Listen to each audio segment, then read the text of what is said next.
Well, this morning, we're going to start things off, and I want to share with you some of the behind-the-scene things that occur in the lab. And I want to show you what our vision for the future is, the direction that the company is taking over the next year, 3 years, 5 years, and even 10 years into the future. So you're going to get a peek inside the Lifewave labs today.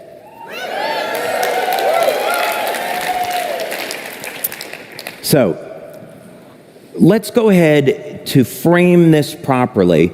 I want to take a few minutes and look back at where we started. It's really good to have some perspective as to where we started, where we've been. I know that a lot of you are new. You've only been in Lifewave maybe a few weeks, a few months. And it's important for you to have this perspective so that when you see where it is that we're heading, you'll have a better frame of reference for it. So let's take a look back now. I started the company in 2002 and took 2 years to do clinical studies, set up manufacturing, look for how were we going to market this technology. And then in 2004, we went to market with Energy Enhancer. That was our very first product. Now, that means last month was 20 years for me with this company.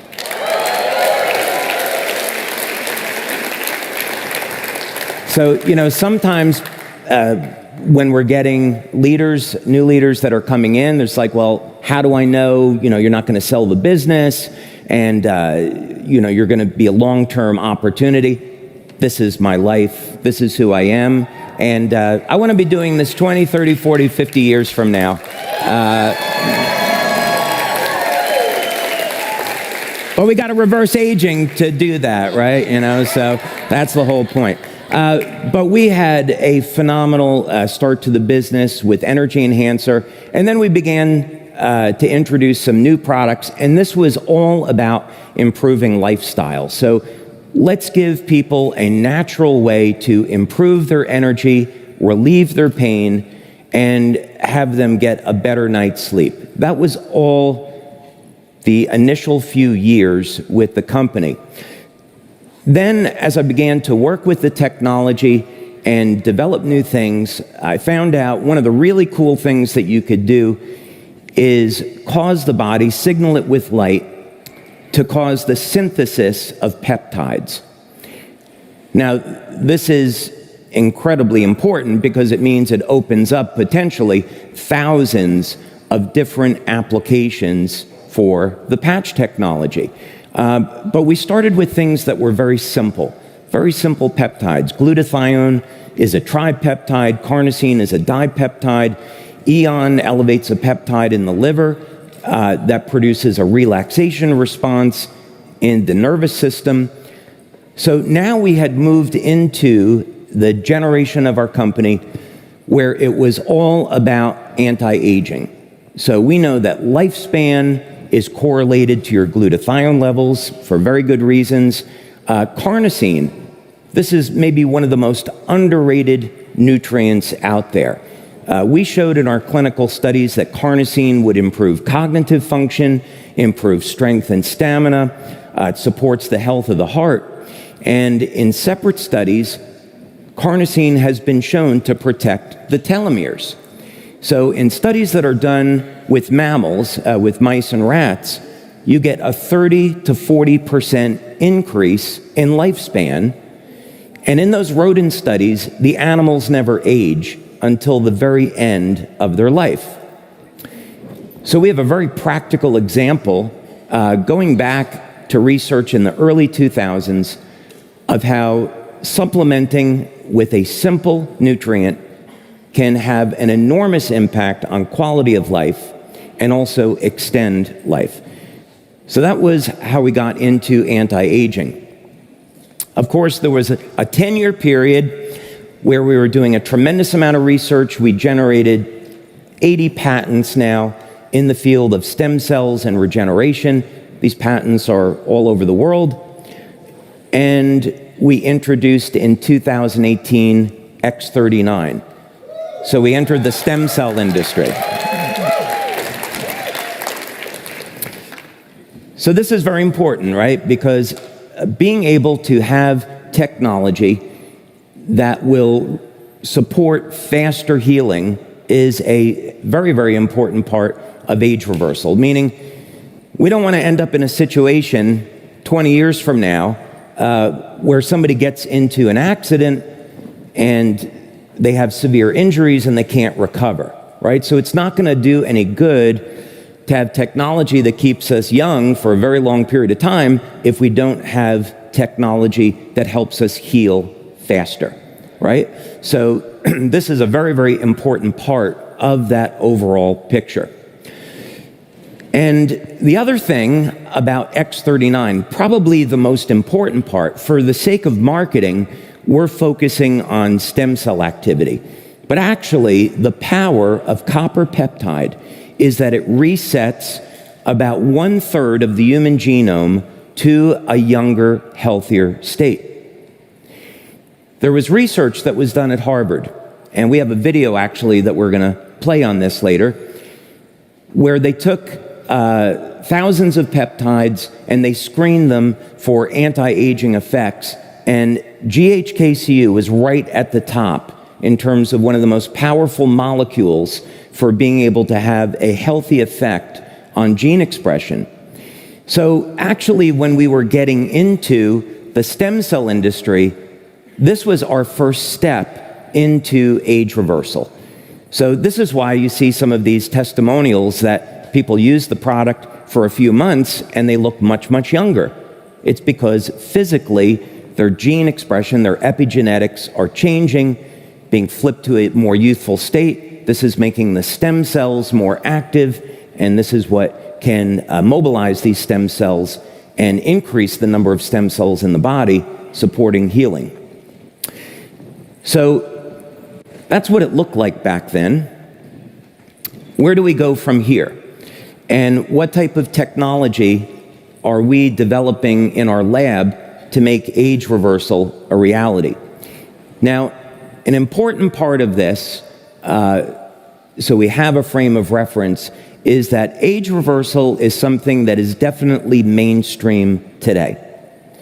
If we went back 20 years, age reversal was still in the realm of science fiction, right? Mainstream scientists thought, well, we're born, we age, we die, and that's a one-way street, and there's really nothing we can do about that. And interestingly, scientists did not discuss things like parabiosis, meaning if you take the blood from someone that's young and you give it to someone older, that older person starts to experience some of the things that we see in someone younger. So there's factors that are in the blood that can make the cells act like younger, healthier cells. So eventually, these concepts were accepted, and today, there are billions of dollars being spent by huge institutions and companies to deliver products like drugs to the market that can reverse human aging. So this is going to be a theme now that we're going to continue to see, and it's a reality in our lifetime. So another important frame of reference is that nature already has species that have defeated aging. And this is so important because it means that we don't have to violate the laws of nature. Mankind has an awful history about creating technology that violates the laws of nature, right? Most of you got here in an automobile. I would say an engine in an automobile does not comply with the laws of nature. Doesn't violate physics, okay? I'm not saying that. What I'm saying is, why would we create engines that are 17% efficient, throw most of the excess energy out into the environment as heat, and pollute our planet in the process?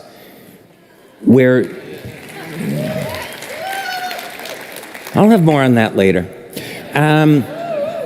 just as a thought. And, even worse, we're taking carbon that's in the ground and we're putting it into the atmosphere. That's a pretty bad idea. When nature does things, it does things incredibly efficient and also in harmony with the planet.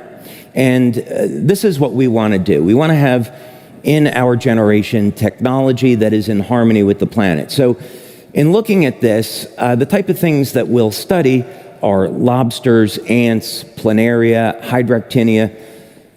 We look at organisms that either do not age at all or who have in some way defeated the aging process.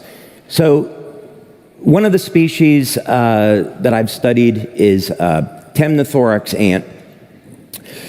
And in ants, what's so interesting is that the queen ant can live 5 to 6 times longer than the worker ant, yet their genetics are almost identical. So what is the reason for this? Bees are very similar. And the queen bee is going to live 50 to 60 times longer than a worker. So we should be able to determine what those differences are, since they're very, very minor, and we should be able to implement that with human beings. So, imagine if we did moderately well and we could extend human life 5 to 6 times. I think most of us would be pretty happy with a lifespan of 500 or 600 years, right? And not aging in the process. Now, what's interesting about the temnothorax ants, so we got these ants into our lab and we wanted to start a series of experiments which were successful. And what's interesting about this ant is that it can get infected by a parasite which will change its gene expression, and the mechanism of action is known. The parasite will, in order to survive, will upregulate mitochondrial function in the ant, and this flips the gene expression in the ant so it doesn't age. So here we have a very good model that supports the idea that if we enhance the function of the mitochondria, we can extend human life. And that's at least the hope, right? And it's not anything trivial. We're talking about not 20 or 30% improvement, but 5 to 6 time increase in lifespan. So the big question is, could it work in human beings? Do we have any other examples that we could look at to say, yeah, this might be possible? Well, of course, first example that we'll use, and a man that I think should win a Nobel Prize, is Dr. Lauren Picard.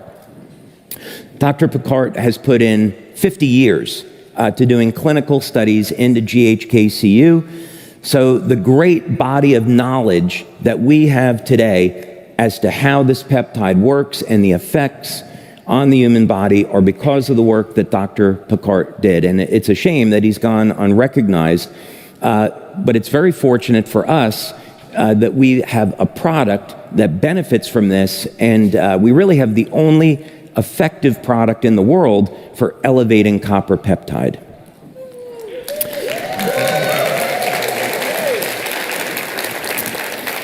The second example of this that goes back to the 90s, very simple. This is the combination of an amino acid, acetyl L-carnitine, with an antioxidant, alpha-lipoic acid. And it was discovered by Dr. Ames that if you put these nutrients into solution in a culture of older cells, those older cells would start to behave like younger, healthier cells. And no surprise, it was because these nutrients have a beneficial effect on mitochondrial function. Now, oxytocin is known as the hormone of love or of bonding. And so people that are in loving relationships have naturally elevated levels of oxytocin. And a very important thing about oxytocin is that it has a significant impact on aging. Namely, you can create a culture, in this case of muscle tissue, and expose it to a solution of oxytocin, and the muscle tissue will revert to younger, healthier tissue. So here we have a very powerful example for you men that aren't in loving relationships. Stop playing around, commit to your significant other, get into a loving relationship.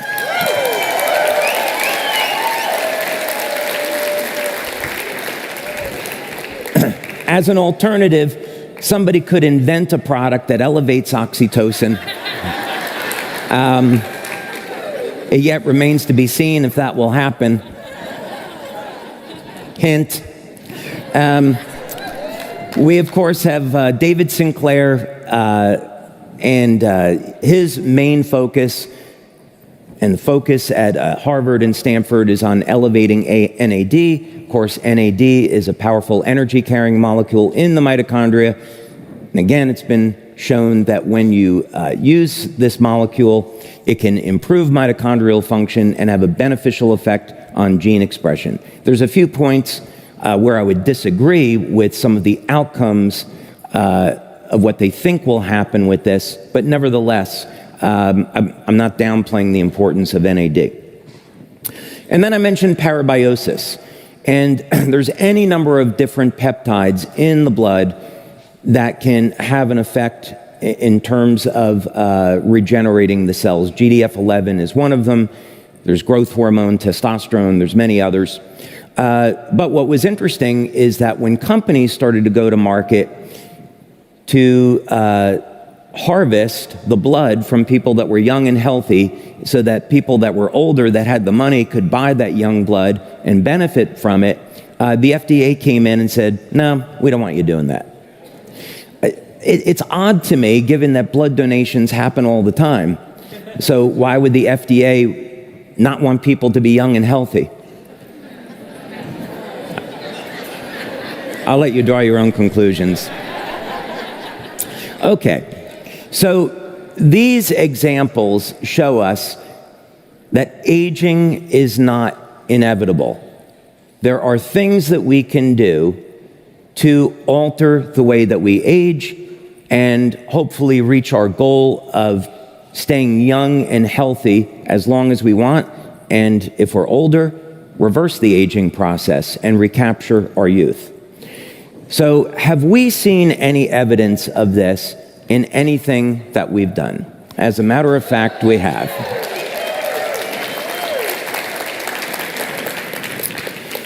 So the first thing we'll talk about is telomere research, and we have worked with a very well-known medical doctor. We've done this work over a 3-year period of time. We use a test from a company called Repeat Diagnostics, which clinically is considered a gold standard for telomere testing. We've worked now with over 50 people in these tests over these years, and we found some pretty extraordinary things. Oh, let me go back. There we go. We found that consistently we could lengthen the telomeres, and if you're interested in doing this, you take a baseline and then you take another measurement at 6 months. We tried doing blood draws at 3 months and we didn't see any change, but when you had a minimum of 6 months, that's where you began to see the telomere lengthening. And then again, there were effects at 1 year out. So we did these studies with blood draws at baseline, 6 months, and 12 months. And we found that in as little as 6 months, we could get enough telomere lengthening to that's equivalent of 8.5 years of age reversal. So this is a very significant impact. The other thing about this is that there are many different factors when it comes to aging. So telomeres, lengthening them, can protect our health. They can increase the number of times that our cells divide, meaning we can increase our lifespan, but we need to do other things. We need to get rid of the cells that are dead, that hang around, that cause oxidative inflammatory stress. We need to manage inflammatory stress. We need to have a healthy diet. We need to exercise. So there's many things that we need to do if we're going to defeat aging. But certainly telomere lengthening is an incredibly important part. Now, we have now about a year and a half worth of research into this device that I invented called the biomimetic enhancer, and I'm on generation 5 of this. The first one was just to see if the technology would work, and then the second one was intended to be a device used on human beings, and it actually turned out that it was too strong. You couldn't use it for more than 10 minutes because it placed too much stress on the body because of the effect. And basically, this is a new form of light therapy. So this is different than the patches. This is different than a cold laser. And it provides light therapy in a very interesting way. The backstory of this is that when I was doing my studies on ants and on lobsters, my thinking was everyone's looking at the biochemistry, but we know that it's the biophysics, the bioelectrical system, and the biomagnetic fields in the body control the biochemistry. So I started to create a model to look at what were the biophysics involved in lobsters and ants, were there any commonalities, and could we figure out which wavelengths of light were going to be responsible for preventing these lobsters and ants from aging. By the way, lobsters have been found to be 132 years old and never have aged in the process. Do we have any Marvel fans here? We got a few Marvel fans? Okay. You know how, well, maybe you don't know, but Asgardians, right, like Thor and Odin, they actually get stronger as they age. So the lobsters are the Asgardians of Earth, right? They actually get stronger as they age. They actually become more sexually active as they age too, as it turns out. So if you're wondering whether or not you have to give up sex when you're 200 or 300 years old, the good answer is you'll be more sexually active then than you are today.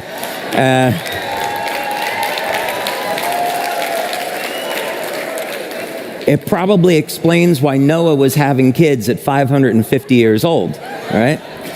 Okay, so this device is intended to be a piece of technology that is biomimetic. It's meaning we're copying a process in nature, putting it into a piece of technology.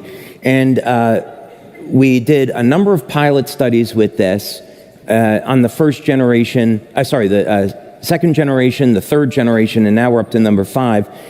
And we wanted to see what would happen in these tests.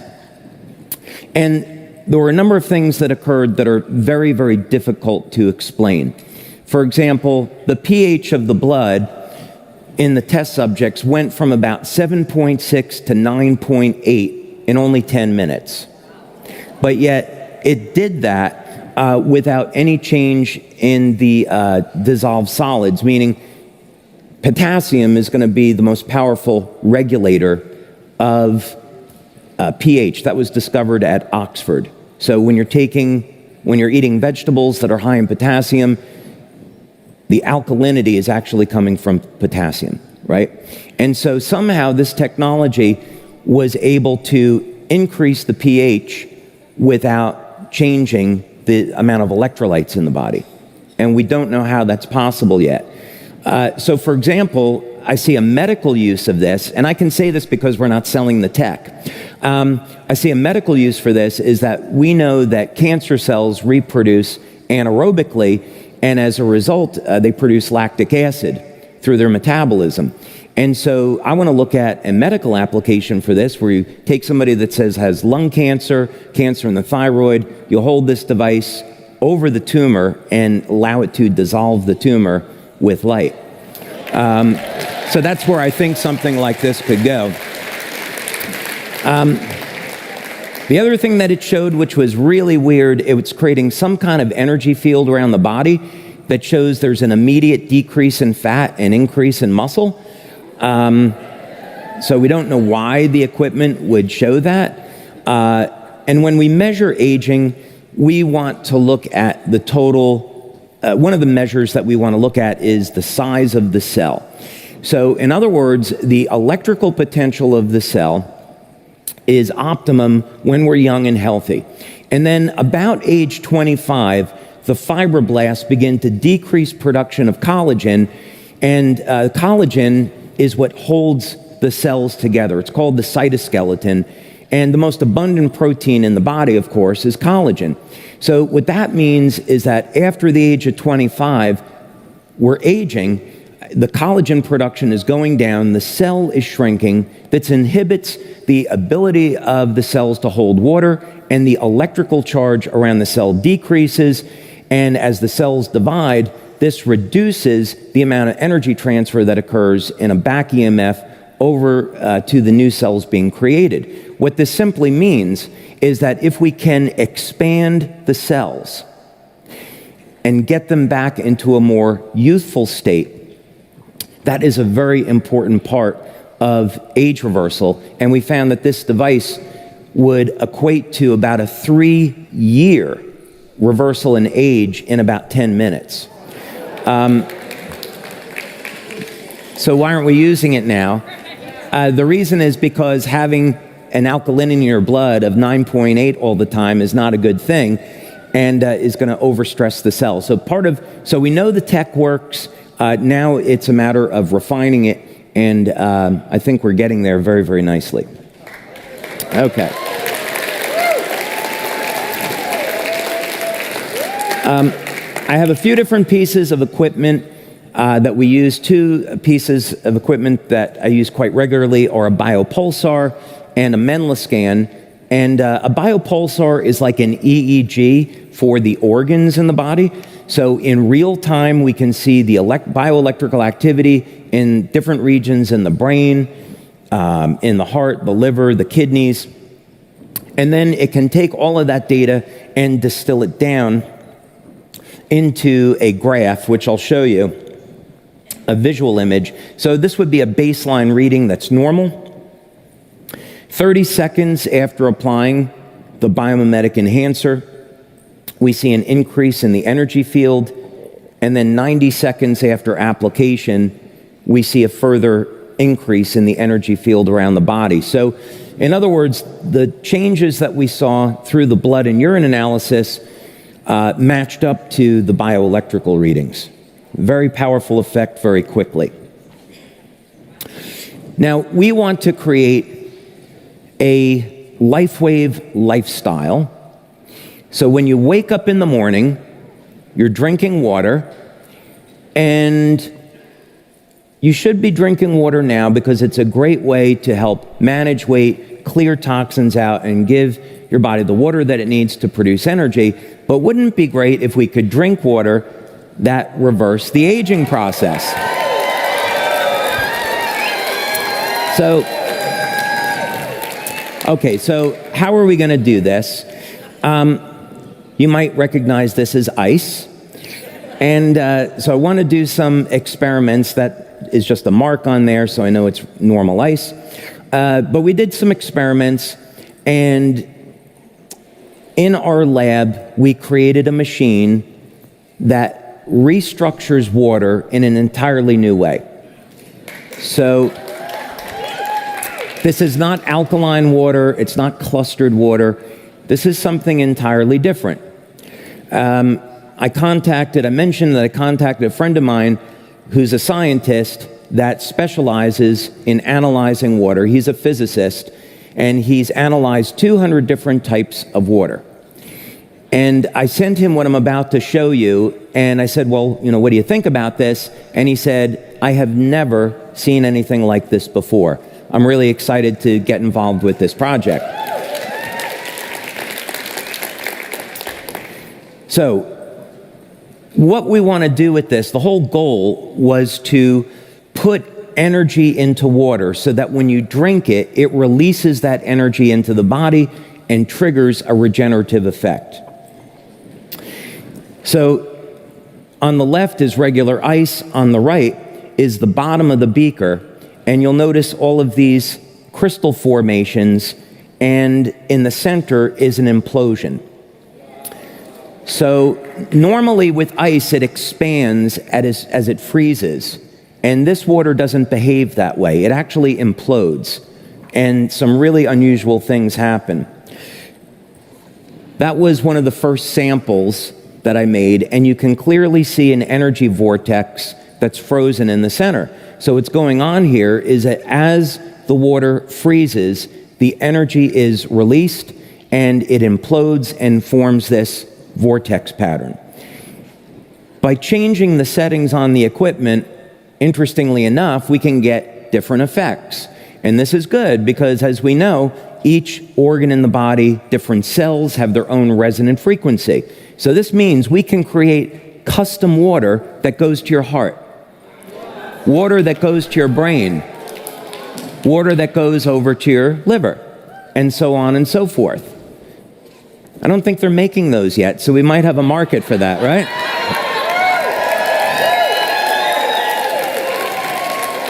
Oh, I'm good, Renata, thank you.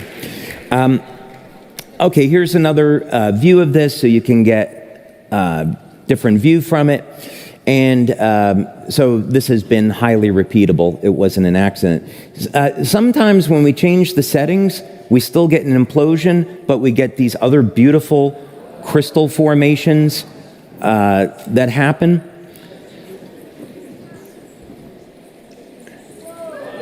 That's another experiment that we did, again showing an implosion but just slightly modifying the settings. Okay, I have to prepare you for this one because this one's really weird. I changed the settings on the equipment, and then I would open the freezer door. At that time, today we have a freezer door that has a glass front, so we do time-lapse photos, which we're going to put on our social media, by the way, and so you can see what this water looks like as it freezes. I have some pictures to show you today.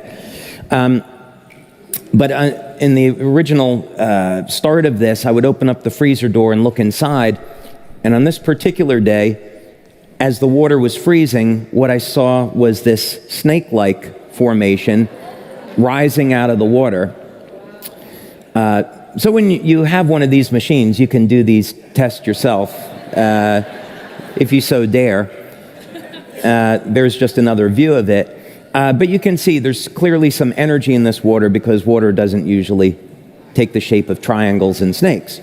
The other thing that it did, which was really odd, as it began to freeze, the snake laid down, and you can see it form this cylinder right on top of the water. So that was kind of odd. I hope none of you are eating potato chips, right? They're not really very healthy.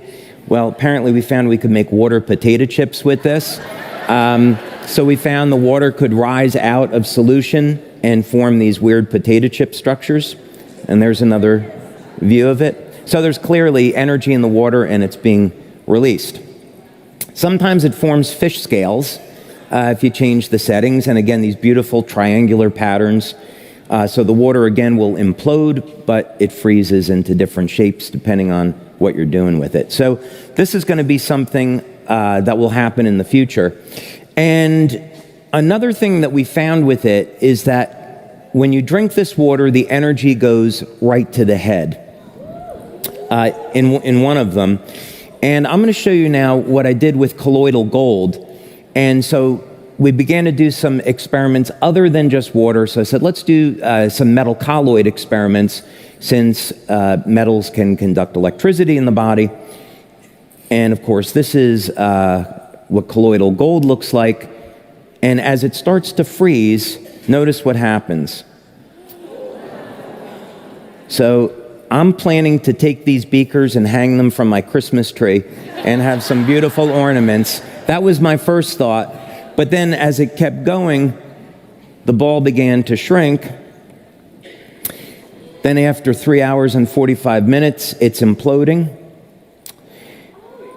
4 hours, it's still imploding. And then 4 hours and 15 minutes, it disappears.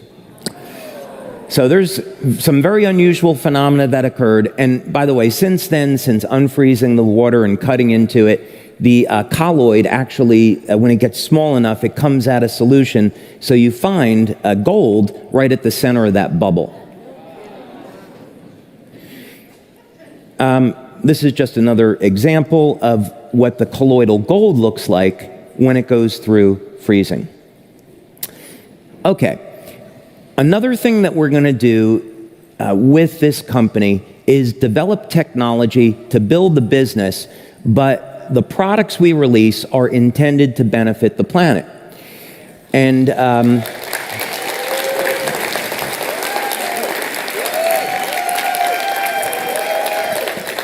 not that we're not benefiting the planet now, but we're going to develop products that do this in a very different way.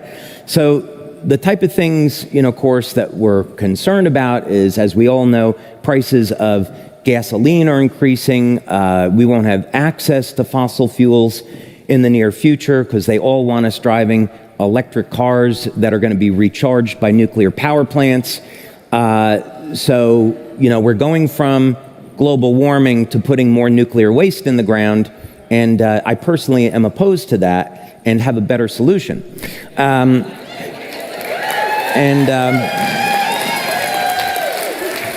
I don't know about any of you, but I think Bill Gates has enough money, and he's the one funding these new nuclear power plants, and so I think that's got to stop.